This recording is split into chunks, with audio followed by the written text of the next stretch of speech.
Esta é a história completa de Catnap, desde antes de ele sequer se tornar um brinquedo vivo até sua eventual morte pelas mãos do protótipo. Ao final deste vídeo, você saberá tudo o que há para saber sobre Catnap, o que ele fez, por que ele existia e como adquiriu as características que conhecemos hoje. Olá, seres urbanos, vamos conhecer toda a história de Catnap. Lucros em queda, experimentos fracassados e funcionários desobedientes. Esse era o estado atual da Playtime Co. Halley Sawyer, um dos executivos da Playtime Co., propôs uma solução para os problemas da empresa. Com tempo, esforço e planejamento suficientes, tudo começaria a se encaixar. Pouco depois de sua proposta, a iniciativa Bigger Bodies foi colocada em prática, levando à criação da Game Station.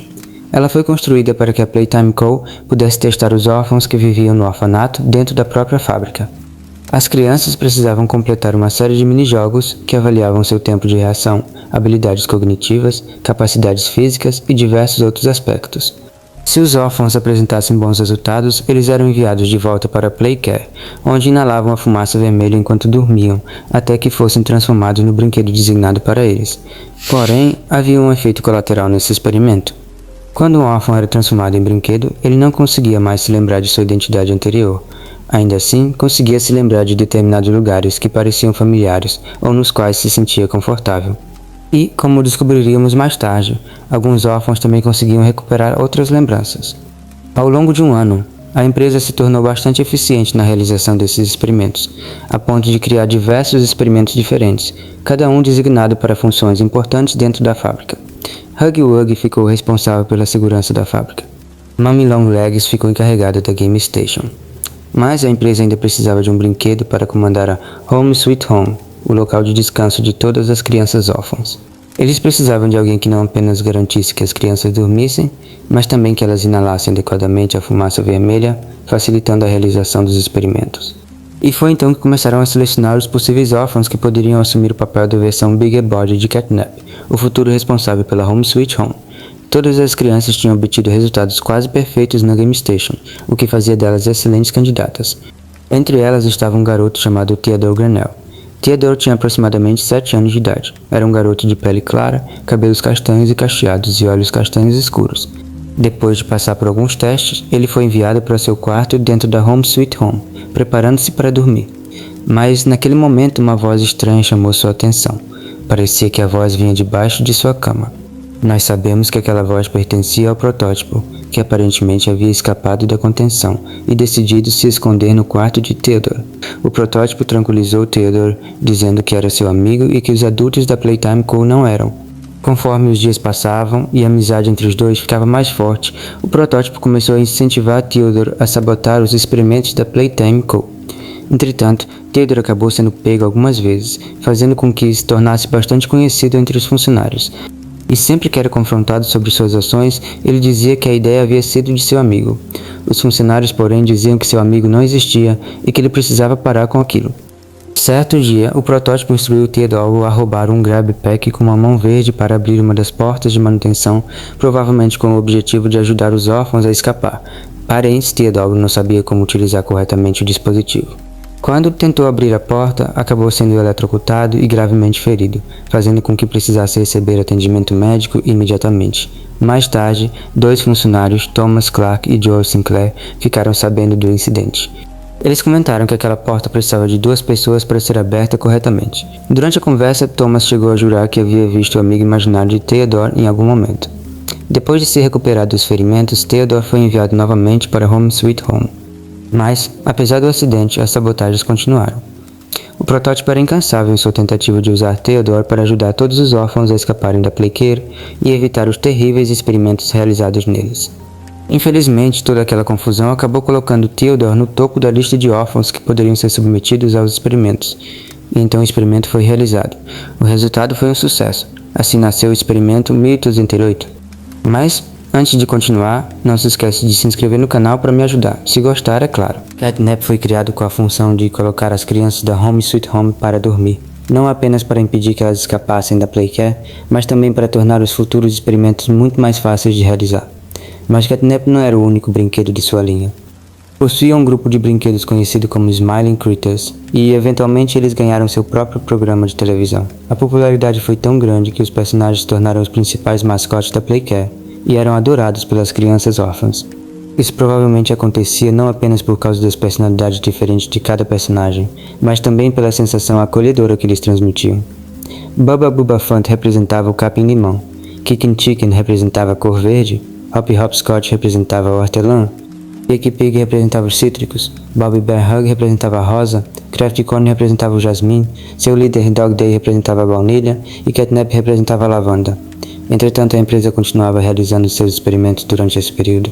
Isso acabou fazendo com que a fumaça vermelha, também conhecida como Pop Gas, de alguma forma se misturasse ao aroma de lavanda de Catnap.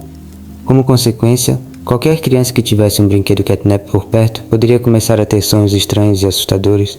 Com a reputação da Playtime Co. agora em risco, a empresa decidiu retirar Catnap dos Smiling Critters por completo, removendo qualquer sinal de que ele já tivesse existido dos materiais de divulgação.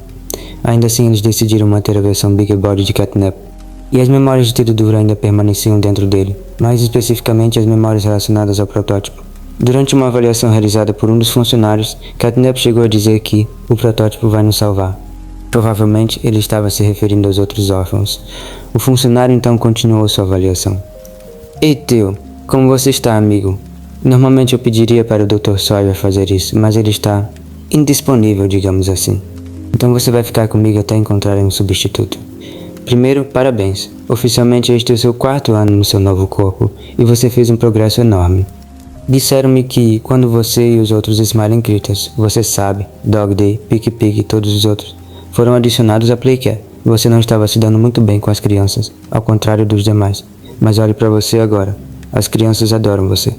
E aquela fumaça vermelha, quero dizer, isso é fantástico, não é? O funcionário então percebe que há algo errado com a voz de Catnap, mas Catnap simplesmente repete: o protótipo vai nos salvar. A devoção de Catnap ao protótipo nunca mudou. Isso ficou evidente quando ocorreu um evento conhecido como a Hora da Alegria. Durante esse acontecimento, todos os brinquedos se rebelaram contra os funcionários da Playtime Co. E quando eu digo todos, quero dizer todos eles. Tudo havia sido planejado pelo protótipo. Por isso era natural que Catnap seguisse aquele que considerava seu deus. Catnap, junto de Mommy Longlegs, Huggy Wuggy, Boxy Boo, os diversos Smiling Critters, Miss Delight e suas irmãs, participou da revolta contra os funcionários da fábrica. Quando tudo terminou, a fábrica havia sido completamente tomada pelos brinquedos. Os corpos dos funcionários foram levados para as partes mais profundas e isoladas da fábrica, onde dificilmente seriam encontrados. Assim como os seres humanos, os experimentos também precisavam de alimento para sobreviver. Por isso, os brinquedos passaram a sobreviver com o que encontravam dentro da fábrica. Alguns anos se passaram depois disso. Em algum momento descobrimos que Dog Day não estava exatamente de acordo com os planos e as ideias do protótipo para a fábrica. Ele sabia que aquilo provavelmente não terminaria bem para os outros brinquedos. Por isso começou a tentar convencê-los de que aquele lugar não era seguro e de que eles precisavam ir o mais longe possível da fábrica. Catnap e o protótipo acabaram descobrindo o que Dog Day estava fazendo. Em vez de simplesmente eliminá-lo, eles decidiram puni-lo e deixá-lo preso na cela da Playhouse. E então Dog Day foi deixado ali. O ano agora é 2005. Nós, o jogador, retornamos à fábrica. Como costumávamos trabalhar naquele lugar, o fato de ainda estarmos vivos provavelmente significa que não estávamos presentes durante a Hora da Alegria. Nossa missão começa quando somos instruídos a encontrar a Flor da Pop. Depois de encontrá-la, abrimos a caixa de Pop, após derrotar o infame Huggy Wuggy, e começamos a conhecer melhor a personagem. Mais tarde encontramos Mommy Longlegs, que também conseguimos derrotar. Depois que ela é derrotada, podemos ver a mão do protótipo levando o que restou de Mommy Longlegs para longe. E é durante os acontecimentos do capítulo 3 que Catnap se torna o próximo brinquedo a ser levado pelo protótipo. No fim, Catnap acaba sendo morto justamente por aquilo ao qual dedicou toda a sua existência, o protótipo. E essa é a história completa de Catnap, desde Theodore, ainda como uma criança na Playcare, passando por sua transformação no experimento 1088, sua criação como Catnap, sua participação entre os Smiling Critters, sua devoção ao protótipo e, finalmente, seu destino no capítulo 3. Catnap passou toda a sua existência acreditando que o protótipo iria salvá-lo, mas, no final, foi justamente o protótipo quem colocou um fim à sua história. Se vocês quiserem que eu faça a história de origem de outros personagens, deixem nos comentários. Obrigado por assistir. Inscreva-se no canal, se gostar, é claro. Até depois. Já é quase meia-noite